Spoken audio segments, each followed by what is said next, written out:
When a person is absolutely determined to attain something and there are obstacles in the way, that person is willing to do whatever it takes to attain it. For Mr. Douglass, freedom was it, and slavery was the obstacle. Everything in his world did nothing but continually remind him of the pit that he needed to climb out of. He was free in the mind, but enslaved in the body. And this misalignment caused suffering which needed to be resolved.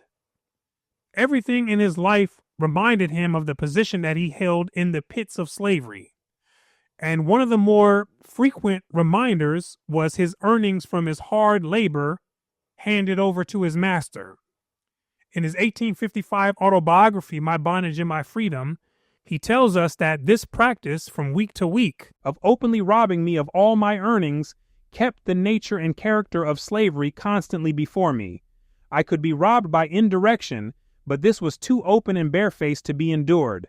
I could see no reason why I should, at the end of each week, pour the reward of my honest toil into the purse of any man. The thought itself vexed me, and the manner in which Master Hugh received my wages vexed me more than the original wrong. Carefully counting the money and rolling it out, dollar by dollar, he would look me in the face as if he would search my heart as well as my pocket, and reproachfully ask me, "Is that all?" implying that I had perhaps kept back part of my wages, or, if not so, the demand was made, possibly to make me feel that after all I was an unprofitable servant, sucking out every penny from him without having to lift a finger of his own.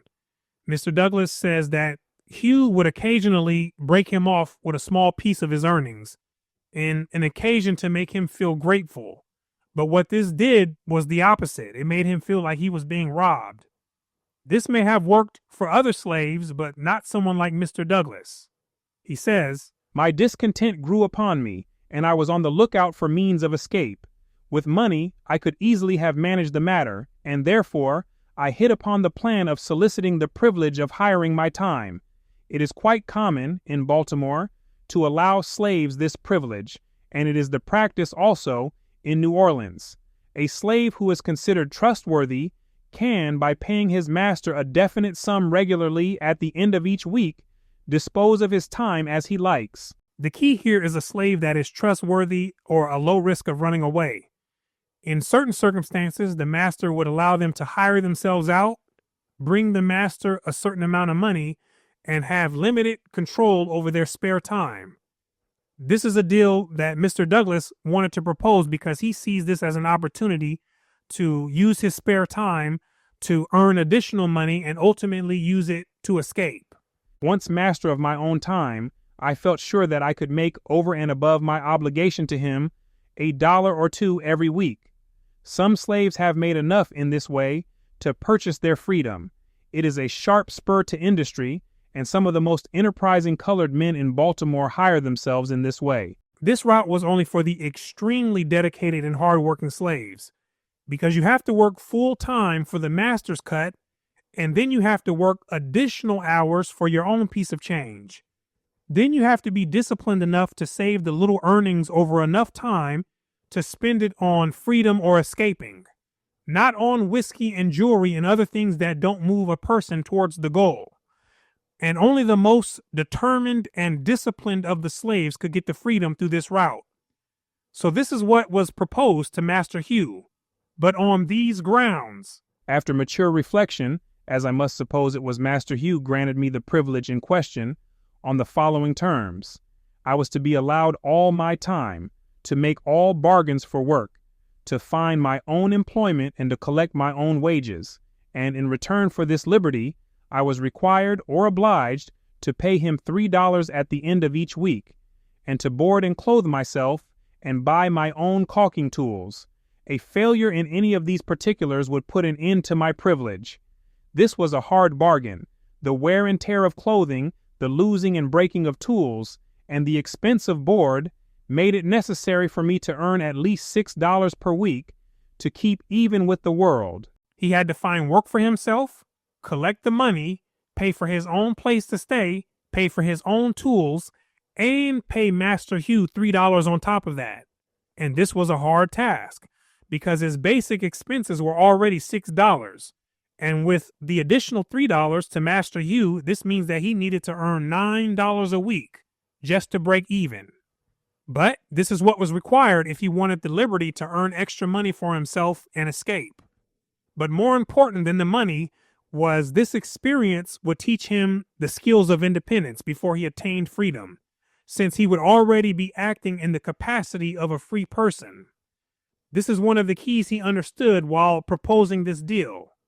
Now, why was Master Hugh so willing to accept this? It relieved him of all anxiety concerning me. His money was sure. That's why, because he didn't have to worry about finding labor for Mr. Douglass, and his money was guaranteed. He had the benefit of owning a slave without the slave being dependent on him. So he cheesed from ear to ear with this deal. Let's continue. He had armed my love of liberty with a lash and a driver, far more efficient than any I had before known, and while he derived all the benefits of slaveholding by the arrangement, without its evils, I endured all the evils of being a slave, and yet suffered all the care and anxiety of a responsible freeman. Nevertheless, thought I, it is a valuable privilege, another step in my career toward freedom. He didn't look at it solely from the perspective of being hustled. He interpreted it as also being a necessary step towards freedom. It was something even to be permitted to stagger under the disadvantages of liberty, and I was determined to hold on to the newly gained footing by all proper industry, meaning through hard work and discipline and whatever else it took to keep hold of this arrangement. I was ready to work by night as well as by day, and being in the enjoyment of excellent health, I was able not only to meet my current expenses, but also to lay by a small sum at the end of each week. That's where discipline and focus came in, and it taught him the skill of saving, which would have been a foreign idea to most slaves. Most of them were taught and encouraged to be wasteful and splurge. So in preparation for the free world, he had to do things different than most of the other slaves. All went on thus, from the month of May till August. Then, for reasons which will become apparent as I proceed, my much valued liberty was wrested from me. Uh-oh, what happened? During the week previous to this, to me, calamitous event, I had made arrangements with a few young friends to accompany them on Saturday night to a camp meeting held about 12 miles from Baltimore. On the evening of our intended start for the campground, something occurred in the shipyard where I was at work, which detained me unusually late and compelled me either to disappoint my young friends or to neglect carrying my weekly dues to Master Hugh. So a choice had to be made between two options: go to the camp meeting with his friends or go home and give the master his money. Which did he choose? Knowing that I had the money and could hand it to him on another day, I decided to go to camp meeting and to pay him the $3 for the past week on my return. He made that decision. It wasn't the white man or anyone else that made that decision for him. He chose to attend the camp meeting. Once on the campground, I was induced to remain one day longer than I had intended when I left home. Uh-oh.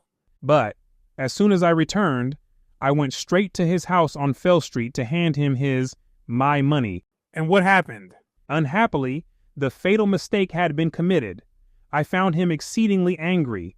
He exhibited all the signs of apprehension and wrath, which a slaveholder may be surmised to exhibit on the supposed escape of a favorite slave. That personal choice had real-life consequences, which he quickly found out.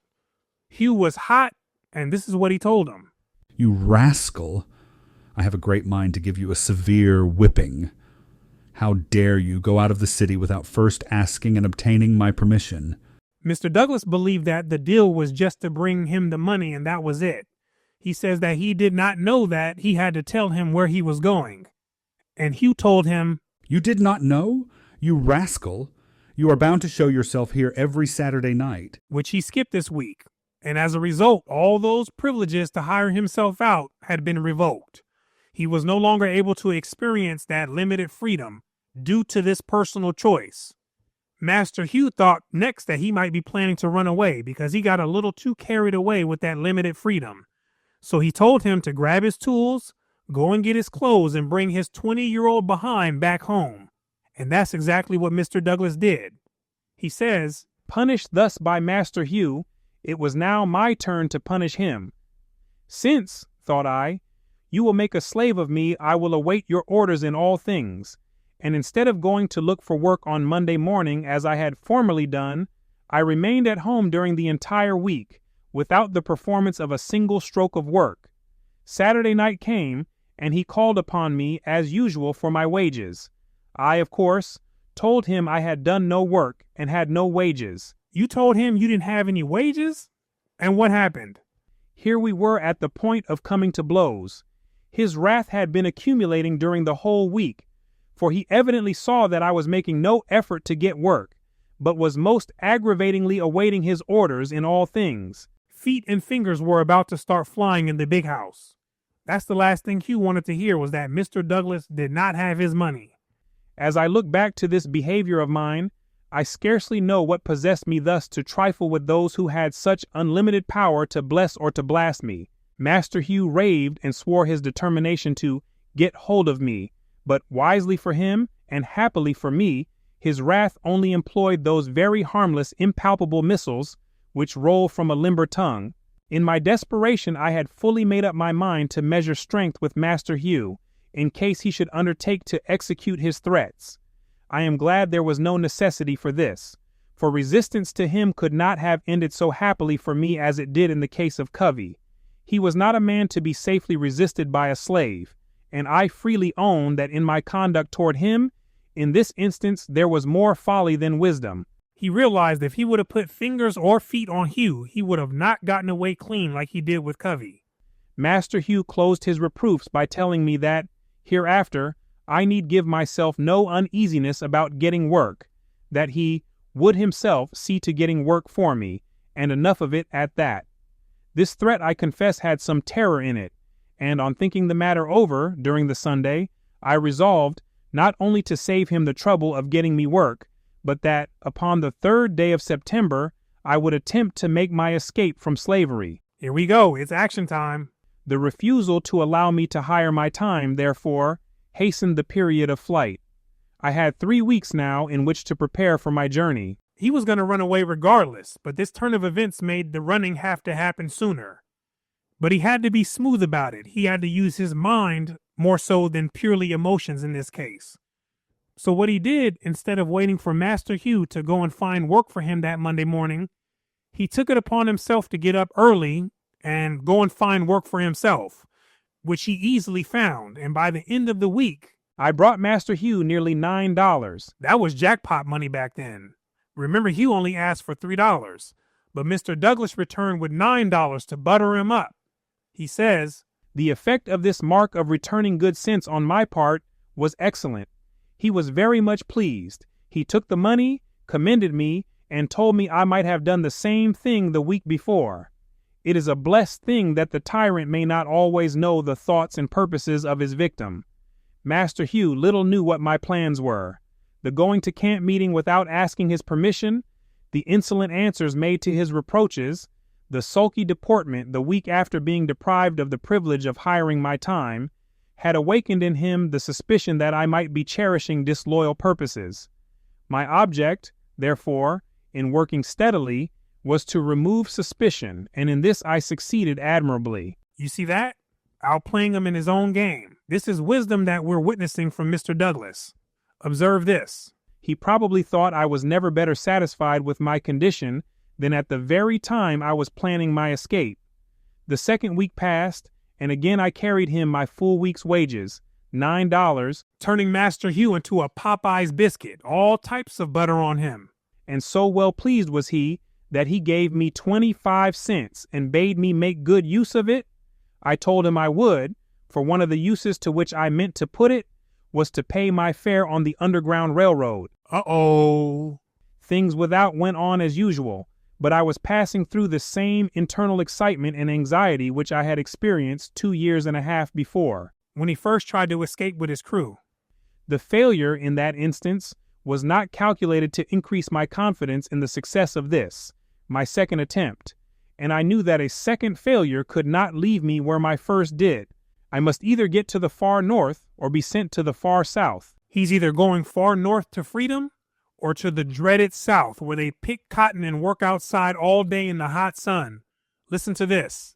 It is my opinion that thousands would escape from slavery who now remain there, but for the strong cords of affection that bind them to their families, relatives, and friends. The daughter is hindered from escaping by the love she bears her mother, and the father by the love he bears his children. And so, to the end of the chapter. I had no relations in Baltimore, and I saw no probability of ever living in the neighborhood of sisters and brothers, but the thought of leaving my friends was among the strongest obstacles to my running away. In other words, attachments kept some people in bondage. Family and friends kept people behind, which is understandable for them. But for those that wanted it as bad as Mr. Douglass, they had to detach, which is what he did. The last 2 days of the week, Friday and Saturday, were spent mostly in collecting my things together for my journey. Having worked 4 days that week for my master, I handed him $6 on Saturday night. I seldom spent my Sundays at home, and for fear that something might be discovered in my conduct, I kept up my custom and absented myself all day. Here we go, the moment we've been waiting for. On Monday, the 3rd day of September, 1838, in accordance with my resolution, I bade farewell to the city of Baltimore and to that slavery which had been my abhorrence from childhood. He took off and finally made it. All of his actions up until this point led him to the direction of fulfilling his dominant desire for freedom. But how I got away, in what direction I traveled, whether by land or by water, whether with or without assistance, must, for reasons already mentioned, remain unexplained. Some things are simply meant to be left unknown, and he has a very good reason for not telling the details. He expresses this earlier in this chapter of the book. He wrote how it would have given him great glory to reveal the plan, but it would have done great harm to the others that were still in slavery. Slave masters get the word quick on escape routes, and they take instant precautions to further prevent those routes from being accessible. And if he would have ran his mouth about how he did it, then he would have barred the door for thousands of others who still desire to escape. And this wasn't the right thing to do in the eyes of the Lord. He gives William Box Brown's example on how he escaped and then wrote about it in detail. And if it wasn't for him doing so, then there would have been thousands of people every year who would have escaped the same way. So by not providing the details, Mr. Douglass leaves the door open for others who desire to get out. And in addition, it keeps the slaveholders ignorant and in the dark and tormented by not knowing how he did it, right? It leaves an itch in their mind that can never be scratched. These are the reasons that he did not tell it, and I respect that decision.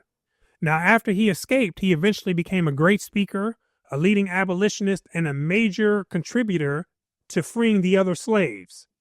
Mr. Douglass was a man who earned the highest level of respect, and he showed the highest level of bravery and courage. He's an example for many people to follow, and he showed how the seemingly impossible can be made possible. So with that, we're going to wrap up the commentary on his autobiography. Hopefully you have enjoyed it, and from here we shall continue our journey on the path. Thank you for your time. My name is Brooklyn St. Michael, and I'll see you in the free world.